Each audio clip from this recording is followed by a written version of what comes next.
The remaking of the New World Order continues apace. I just saw this morning that China has made two big trade deals. And one is with Saudi Arabia and the other is with France. Now, think about this. These are deals with Saudi Arabia, which for a long time was a pretty close U.S. ally. Biden has helped to push Saudi Arabia into the arms of Xi Jinping and push Saudi Arabia out of the Western camp. And France, which is part of NATO. And these two deals are both for natural gas. They're big natural gas deals. They're reciprocal deals. So it's not just commodities moving one way, but also the other way. So, for example, Saudi Arabia is now going to build a big petrochemicals plant in China. And this will create, the Chinese will be using this to manufacture plastics and a whole bunch of other stuff in China. But the remarkable thing about these two trade deals is they were done in Chinese currency. So if this had happened 10 years ago, or even 5 years ago, even 2 years ago, this would have been a deal in US dollars. And so the yen would have to be converted into the US dollar, and then the US dollar into the Saudi dollar, or of course, the dollar would be the intermediary currency between the yen and the euro. So what's striking now is that you find deals, important deals involving large volumes of natural gas and other commodities being traded with the dollar not being employed at all. And I think you can see this as symbolic of things to come.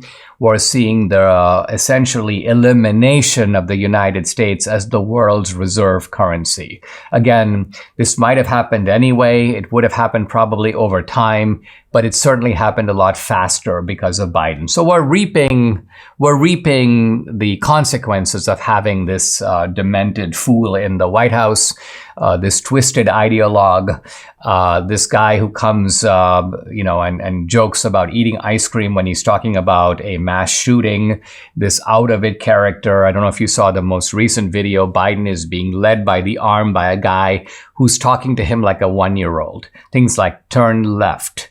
You're now going to see a man with a black coat shake his hand, hand over this gift to this guy. So Biden is being babied, and I don't use that term with any exaggeration at all, or not even really metaphorically. So a very sad state of affairs.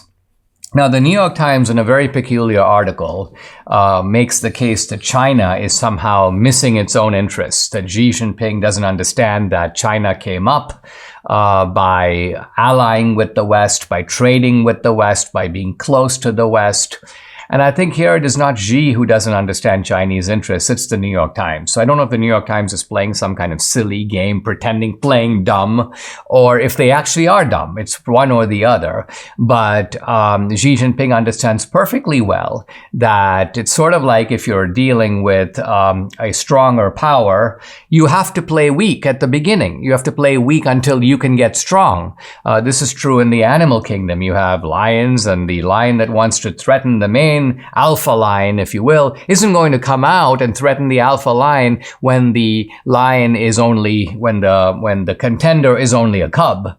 Rather, the contender is going to wait, bide its time, play nice, stay away from the alpha guy, let the alpha guy rule the roost until you've gotten stronger and stronger and even stronger. And then when you feel like you're in a position to step into the arena, that's when you do it. So that's what China is doing. They feel like now is their time, now is their opportunity. Again, there's no question that this opportunity has been facilitated, by the way, by a global epidemic launched by, you guessed it, the Chinese. So the Chinese sort of launched this epidemic and then take advantage of it to the fullest to say this is the time to kind of end the United States' role as a unipolar dominant power in the world.